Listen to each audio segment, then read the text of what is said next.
Oke, halo teman-teman. Pada kali ini kita akan membahas tentang jQuery.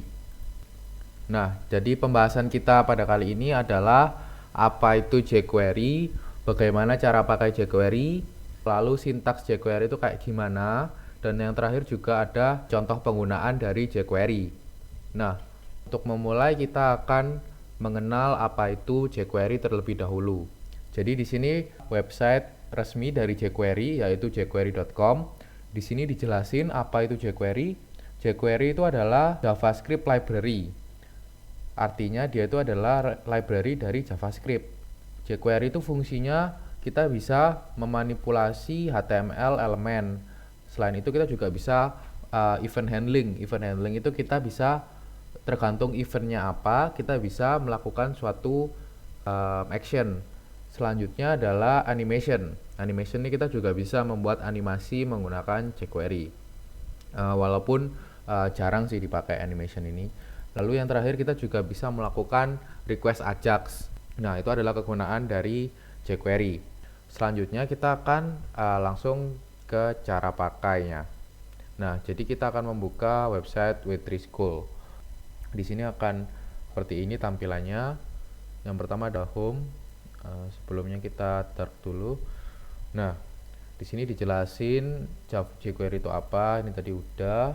Kita langsung aja ke get started. Oke, ini adalah cara untuk menambahkan jQuery ke webpage kita. Ada beberapa cara. Yang pertama kita bisa download jQuery-nya. Yang kedua kita bisa pakai CDN. CDN itu adalah Content Delivery Network. Nah, jadi kita bisa langsung copy ini, script ini. Script ini kita bisa langsung copy Ctrl C, lalu kita bisa taruh di codingan web kita. Oke, pertama kita buka dulu. Sini new file index.html. Lalu di sini bisa bikin struktur HTML. Nah, jadi tadi aku udah copy scriptnya, kita bisa langsung paste di sini. Nah, ini adalah CDN dari jQuery. Nah, jadi dengan menggunakan ini, website kita ketika dijalankan itu akan ngeload resource-resource dari jQuery dan kita bisa langsung pakai. Cara taunya ini tuh berhasil atau enggak, kita bisa buka. Nah, lalu kita bisa lakukan inspect. Lalu buka ke konsol. Nah, lihat di sini, kalau di sini nggak ada error, artinya bisa terload dengan baik. Selain itu kita bisa coba $dokumen tutup kurung, lalu di enter. Nah, kalau sudah muncul kayak gini, artinya jQuery-nya itu berfungsi dengan baik. Nah, selanjutnya kalau cara menggunakan download gimana? Kalau menggunakan download kita bisa buka aja ini. Lalu kita bisa pas ke browser. Nah, nanti akan munculnya seperti ini. Nah, ini kita bisa download langsung aja. Kita bisa save as. Ini kita simpan. Kita bisa buka dan kita taruh di folder codingan kita supaya kita bisa akses. Nah, ini udah aku pindahkan. Nanti aksesnya itu tidak perlu menggunakan CDN. Jadi kita bisa akses menggunakan file yang sudah kita download. Di sini download. Jadi kita source-nya tidak perlu mengarah ke HTTPS, tapi cukup mengarah ke file jQuery.min.js. Nah, ini kalau kita refresh, nah tidak ada error, masih berfungsi dengan baik. Dan jika kita lakukan $dokumen, nah juga masih jQuery-nya masih berjalan dengan baik.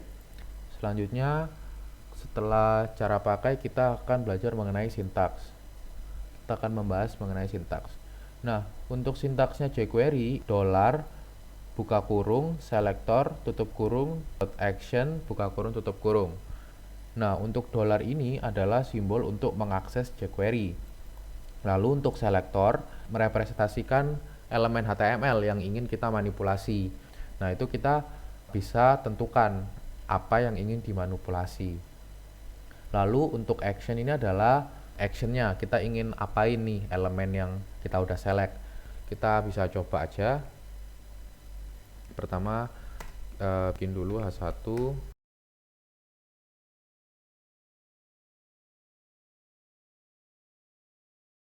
Nah, kita udah bikin 3 ini. Kalau dibuka di sini, nah tampilannya adalah seperti ini.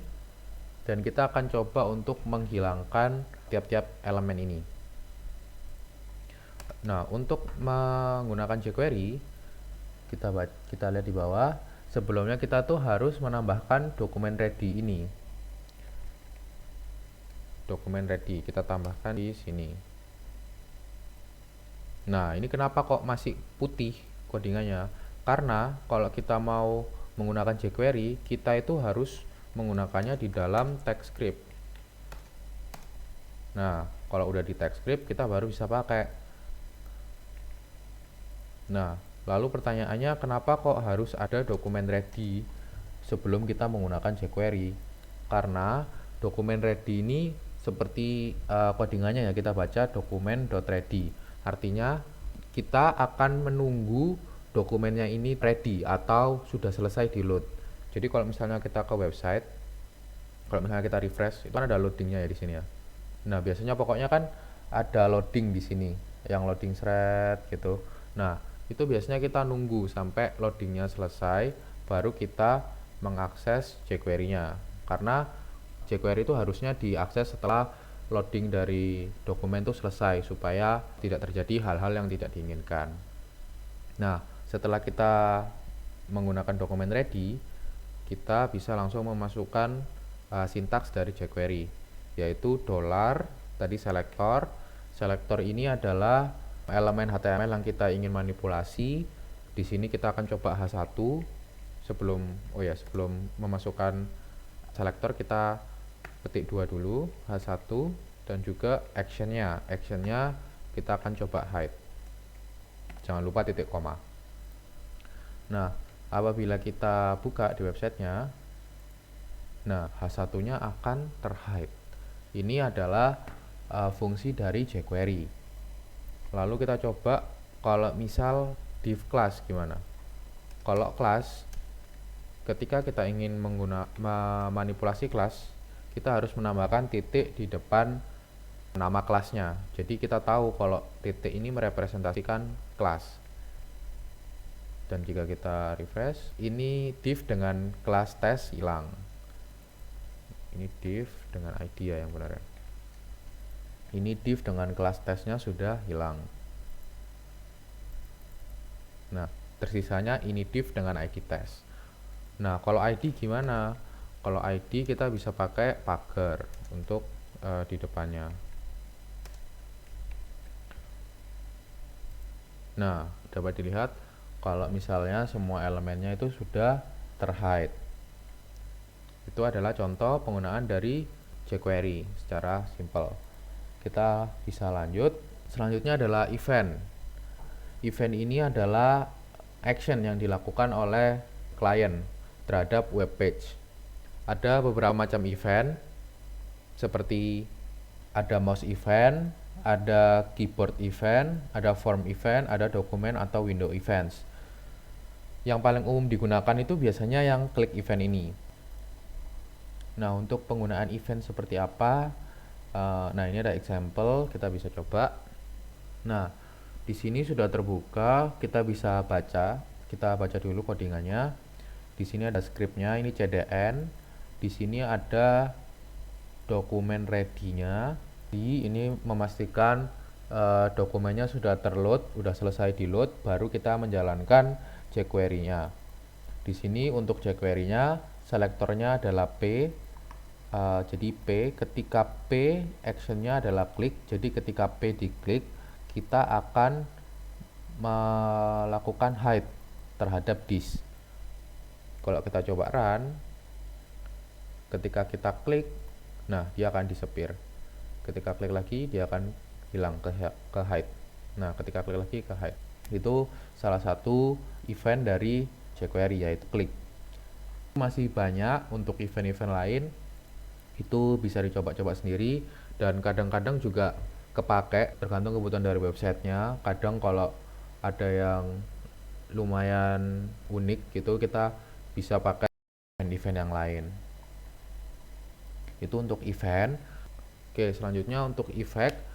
Effect ini Ada beberapa. Yang pertama ada hide, ada show, lalu ada toggle, ada slide, ada fade, dan animate. Nah, ini ada lumayan banyak. Paling sering kepake biasanya hide, show, sama fade biasanya paling sering kepake. Di sini kita bisa coba. Nah, sebelumnya kita baca dulu codingannya. Ini CDN, dokumen ready, dan ini adalah ID hide. Ketika ID hide diklik, dia akan hide tag P. Jadi ketika ID hide ini diklik, dia lakukan hide terhadap P. Dan ketika ID show diklik, dia akan melakukan show terhadap P. Nih, kita coba. Jadi ketika ini di hide, dia akan hide. Ketika ID show diklik, dia akan show P-nya. Nah, itu adalah untuk hide dan show. Selain hide ada juga fade. Fade ini ada fade in, fade out, fade toggle, sama fade to. Nah, untuk contohnya kita bisa langsung coba di sini. Kita baca dulu. Ketika buttonnya diklik, dia akan melakukan fade in terhadap div 1, div 2, dan div 3. Nah, bisa dilihat itu adalah fade in.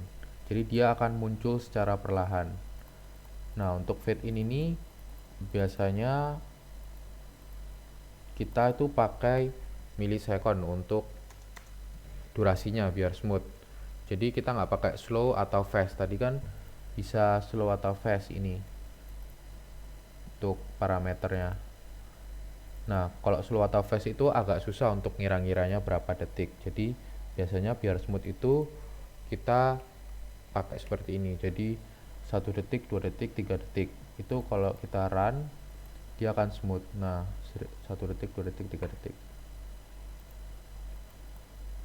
Nah, kayak gini. Itu untuk fade in. Lalu juga ada fade out. Fade out ini sama, cuma keluar. Nah, itu yang sering digunakan, fade in dan fade out. Untuk efek-efek selanjutnya, slide, animate ini bisa dicoba-coba sendiri. Selanjutnya yang sering dipakai ini jQuery chaining. Chaining ini konsep, jadi kita bisa melakukan action itu lebih dari satu terhadap suatu elemen atau selektor. Nah, di sini kalau dilihat terhadap ID P1 kita bisa melakukan beberapa action. Ini contohnya ada, kita yang pertama CSS, kita ubah warnanya jadi merah. Lalu yang kedua kita bisa slide up, kita ke atasin selama 2 detik. Lalu yang ketiga kita ada slide down selama 2 detik. Nah, ini bisa dilihat ada 3 sekaligus yang dilakukan. Kalau kita try, kita run. Nah, ini yang pertama, warnanya merah ke atas lalu ke bawah. Nah, ini adalah jQuery chaining. Jadi kita nggak perlu menuliskan kayak gini. Nah, kita nggak perlu kayak gini. Walaupun ini hasilnya harusnya sama aja sih. Kalau kita klik, nah dia jadi merah ke atas lalu ke bawah. Kita nggak perlu kayak gitu karena ada yang namanya jQuery chaining. Jadi kita bisa langsung melakukan action terhadap suatu elemen tuh dalam satu baris saja, langsung disambung untuk actionnya supaya kita lebih clean code. Itu untuk jQuery chaining. Nah, selanjutnya untuk sintaksnya itu kita juga nggak harus inline kayak gini. Jadi kita bisa ke bawah, kita bisa enter untuk tiap-tiap actionnya, dan itu juga berjalan dengan baik. Nah, jadi kalau misal banyak actionnya banyak itu kan kalau inline agak sulit bacanya. Kita bisa enter ke bawah supaya bacanya lebih. Selanjutnya ada jQuery HTML. Nah, kalau efek tadi itu lebih ke efek-efek ngilang, hide atau show. Nah, kalau jQuery HTML ini dia lebih ke konten. Jadi kalau kita buka, Nah, ini dia ada konten sama atribut. Jadi kita manipulasinya itu manipulasi kontennya, dalam artian isinya. Nah, untuk HTML ini ada get. Yang pertama ada get. Get ini untuk mendapatkan konten. Jadi kita bisa ngambil isi dari kontennya. Ada 3 metode yang biasanya digunakan, itu text, HTML, dan file. Nah, untuk ketiga ini bedanya apa? Kita coba aja bedanya apa. Nah, kalau dilihat kita baca codingannya terlebih dahulu. Untuk yang pertama itu kalau ID PTN1 diklik, kita akan memunculkan alert teks dari ID test. ID test yang ini ya. Jadi nanti teksnya ini akan dimunculkan. Nah, untuk yang kedua, PTN2 itu sama, namun kita menggunakan HTML, yaitu metode HTML. Jadi kita akan lihat perbedaannya itu apa. Yang pertama, wah ini kok bisa. Nah, yang pertama, nah ini alertnya sudah keluar. Dia memunculkan teks dari ID test. This is sample text in a paragraph. Nah, ini adalah menggunakan metode text. Apabila menggunakan metode HTML, nah bisa dilihat perbedaannya. Kalau menggunakan metode HTML, dia membaca tag HTML-nya. Jadi tag B ini dibaca sama dia. Tapi kalau kita pakai .text, dia tidak membaca tag HTML. Jadi dia hanya membaca teksnya aja. Itu bedanya. Jadi kalau kita ingin mengambil kontennya beserta HTML yang di dalamnya, kita bisa pakai .html. Tapi kalau kita ingin mengambil teksnya aja yang di dalam konten, kita bisa pakai .text, nggak usah menggunakan .html. Nah, selanjutnya kalau .file itu memang nggak bisa digunakan ke selektor yang bukan input elemen. Dalam artian yaitu bukan tag input kayak gini. Jadi kita nggak bisa pakai .file, nggak keluar nanti isinya apa. Nah, ini kayak gini kan nggak keluar. Tapi kalau kita .file-nya di input elemen, dia itu akan keluar isinya. Nah, value-nya akan keluar. Jadi perbedaannya .file sama .text, .file itu digunakan ke elemen yang bertipe input. Input text, input number, input apalagi, input color, dan lain-lain. Kalau metode text itu digunakan ke selektor yang bukan input elemen.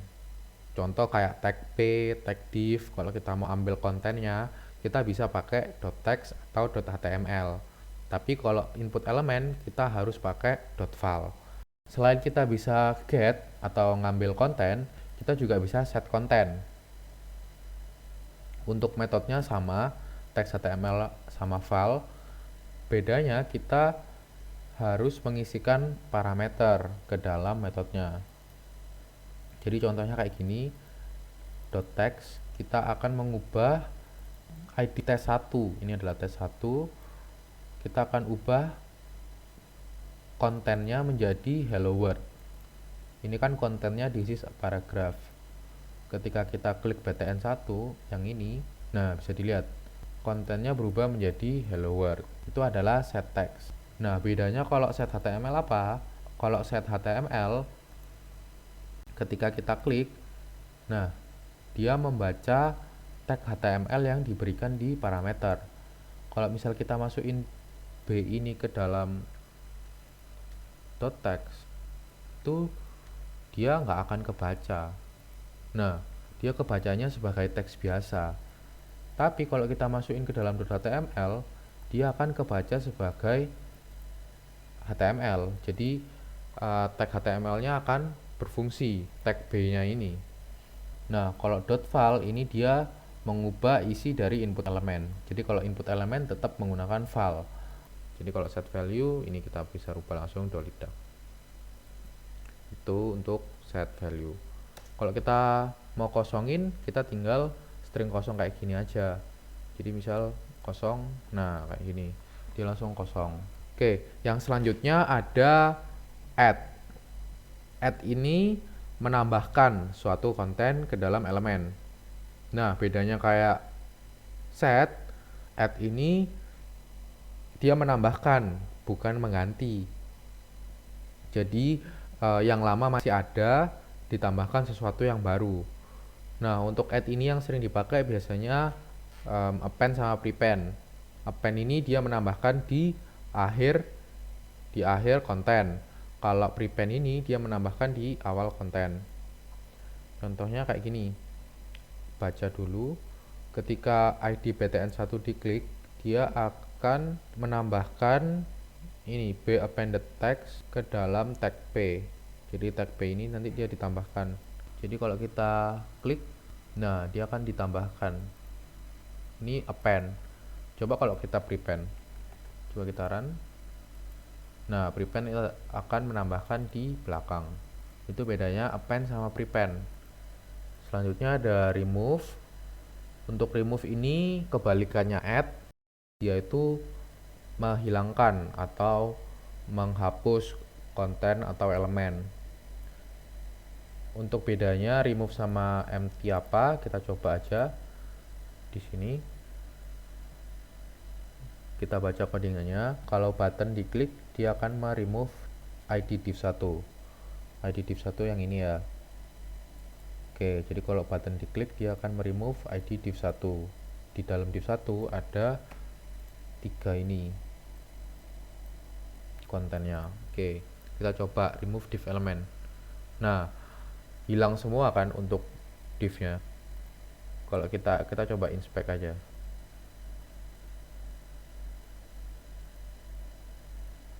Nah, ini adalah divnya. Kita coba ya, kita coba remove. Nah, divnya hilang. Itu adalah fungsi dari .remove. Sedangkan kalau .empty, ketika kita klik, nah kita bisa lihat kalau divnya itu masih ada, namun untuk kontennya hilang. Jadi perbedaannya empty sama remove, kalau remove itu menghapus semuanya, termasuk elemen dan konten, namun .empty dia hanya menghapus kontennya aja, jadi elemen selektornya itu nggak dihapus. Selanjutnya ada CSS classes. Nah, jadi kita bisa coba yang ini aja. Nah, ini kita baca dulu. Ketika button diklik, kita akan menambahkan kelas blue terhadap H1, H2, dan P. Jadi kita coba klik. Nah, ini adalah untuk menambahkan kelas blue-nya. Untuk remove class ada nggak? Ya, ini ada remove class. Ini untuk menghilangkan kelasnya. Nah, sama kayak add class, namun dia menghilangkan kelasnya. Ini kita bisa lihat ya, kalau misal kita inspect, kita bisa lihat. Nah, heading ini kita bisa lihat ya, kelasnya nggak ada ya, heading 1, heading 2 nggak ada kelasnya. Ketika kita add class, nah kelasnya ditambahkan ya, ada kelas blue. Begitu juga untuk yang remove. Nah, ini kita bisa lihat awalnya H1, H2 sama P ini dia punya kelas blue. Ketika kita remove, nah kelasnya hilang. Nah, itu adalah perbedaan untuk add sama remove. Lalu yang terakhir ada toggle class. Toggle class ini ketika kita klik, nah dia akan menambahkan. Nah, bedanya sama add apa? Bedanya sama add, kita coba ya. Kelasnya kita bikin kelasnya jadi blue.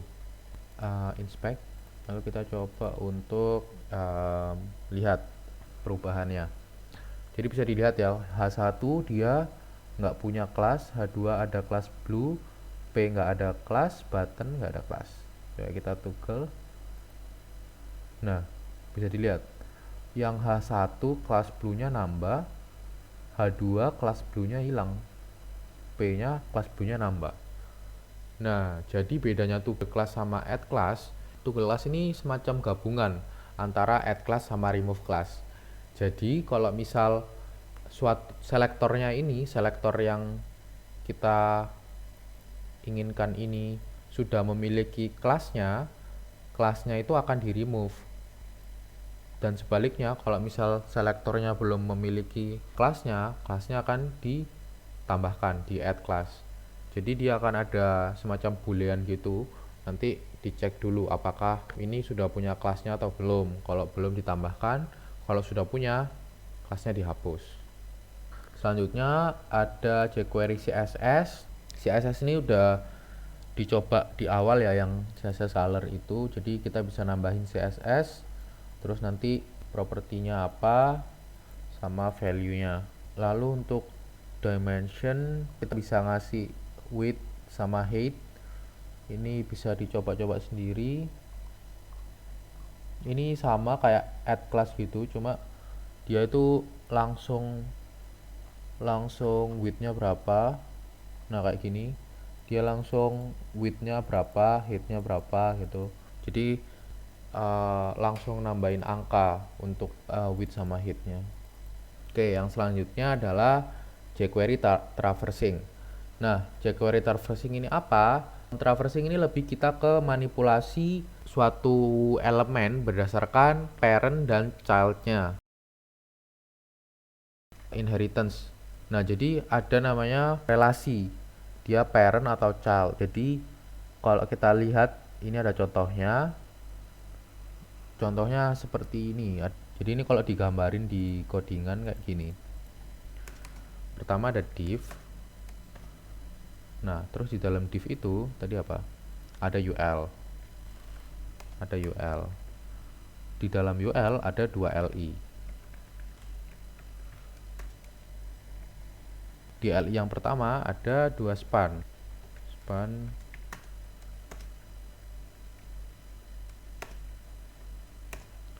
Nah, ini ada 2 span. Di LI yang kedua ada tag B. Nah, jadi kalau digambarin kayak gini. Nah, jadi relasi children sama parent itu bergantung posisinya dia. Jadi kalau dia itu di dalam elemen lain, artinya dia itu adalah child dari elemen tersebut. Tapi kalau dia itu di luar dari elemen lain, artinya dia itu adalah parent dari elemen tersebut. Contohnya UL ini adalah child dari div dan UL ini adalah parent dari LI. Jadi kita akan memanipulasi berdasarkan relasi tersebut. Kita coba ini parent ya, kita coba. Nah, ini kita coba ya, kita lihat codingannya. Pertama dokumen ready, ini akan memastikan loading dari dokumennya selesai. Lalu ada selektornya adalah span. Jadi span ini akan berperan sebagai selektor. Kita akan memanipulasi parent dari span. Parent dari span ini akan dimanipulasi. Jadi kalau kita lihat dimanipulasinya itu colornya kita ubah jadi merah. Lalu kita kasih border ukuran 2px, tipenya solid dan warnanya merah juga. Nah, kalau kita lihat di gambar, kita bisa lihat ya, kalau span itu ini spannya, ini span. Kita akan memberikan CSS terhadap parent dari span. Nah, kalau ini parent dari span adalah LI. Kalau di sini parent dari span adalah yang P ini. Bisa dilihat ya, ini span ini di dalamnya P. Nah, sedangkan yang atas span itu di dalamnya LI. Nah, ini. Untuk child, contoh children. Nah, kita bisa lihat kalau kita pakai children, kita akan memberikan CSS terhadap children dari UL. UL ini dia punya children LI. Jadi kita bisa kasih ke LI untuk CSS-nya. Selanjutnya descendant ini children yang tadi, siblings ini saudara. Nah, kalau dilihat ini codingannya H2 siblings. Jadi kita mau memberikan CSS, memanipulasi, memberikan CSS terhadap siblings dari H2. Kalau kita lihat di sini strukturnya yang pertama ada div, ini div parent. Lalu di dalamnya dia punya 5 anak. Anaknya ada P, span, H2, H3 sama P lagi. Nah, sebagai H2 kan dia punya saudara itu 4 ini, dan dia punya orang tua ini. Nah, maka dari itu ketika kita pakai fungsi siblings, dia akan mengakses semua saudara dari H2, yaitu P, span, H3, dan P lagi. Nah, kalau misal kita mau spesifik akses saudaranya bisa juga. Misal kita mau akses P aja gitu. Nah, bisa juga. Jadi spesifik P. Nah, itu jadi untuk bedanya parent, children, sama siblings. Untuk filtering ini spesifik terhadap yang mana. Ini kalau kita baca, kita mau div, kita mau memanipulasi div, tapi yang pertama kita memberikan CSS background color dengan warna yellow. Nah, jadi kita hanya melakukan manipulasi terhadap div yang pertama, jadi div yang ini. Lalu kalau yang terakhir bisa pakai last. Nah, ini bisa pakai last. Lalu problemnya kalau yang kedua gimana? Kalau yang kedua pakai middle. Middle bisa nggak? Ah, middle nggak bisa. Kalau mau akses yang kedua kita caranya pakai key. Key ini index, untuk akses indeks ke berapa. Kalau kedua berarti ke 1, karena kita kalau indeks kan dari 0 ya. Jadi kalau indeks kedua itu ya 1. Nah, bisa dilihat ini CSS-nya diberikan ke yang tengah, yang kedua. Kalau yang pertama bisa pakai key juga benernya, tapi key 0. Nah, kalau yang kedua, yang ketiga kita bisa pakai indeks yang kedua.